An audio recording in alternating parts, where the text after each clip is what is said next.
त्र्यंबकेश्वरमध्ये गावगुंडांकडून पत्रकारांना बेदम मारहाण, काठी व दगडाचा वापर। त्र्यंबकेश्वर येथे वृत्तांकनासाठी जात असताना स्वामी समर्थ केंद्राजवळ असलेल्या पार्किंगवरील गुंड प्रवृत्तीच्या कर्मचाऱ्यांकडून नाशिकमधील इलेक्ट्रॉनिक माध्यमांच्या प्रतिनिधींना बेदम मारहाण केली। पत्रकार योगेश खरे, अभिजित सोनवणे, किरण ताजने यांना मारहाण झाली।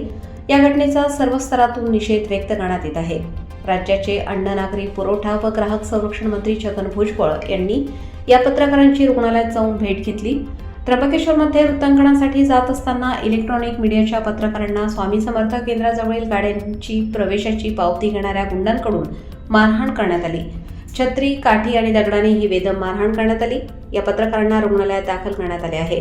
पोलिसांकडून या घटनेचा तपास सुरू आहे। मंत्री भुजबळ यांनी पत्रकारांची भेट घेतल्यानंतर त्यांनी यावर प्रतिक्रिया दिली आहे। पत्रकारांना अशी वागणूक तर पर्यटकांना काय वागणूक देणार असा सवाल केला आहे। मारहाण करणाऱ्यांवर ताबडतोब कारवाई झाली पाहिजे। त्या ठिकाणचे पोलीस काय करत आहेत, त्यांना माहिती नाही का? ही लोक कोण आहेत? मीडियाची लोक एकत्र होती म्हणून ही घटना बाहेर आली। जर एखादा एकटा व्यक्ती असेल तर त्यांच्यासोबत काय होईल असे सांगून या प्रकरणाची चौकशी करावी, पत्रकारांना न्याय देऊ असेही ते म्हणाले।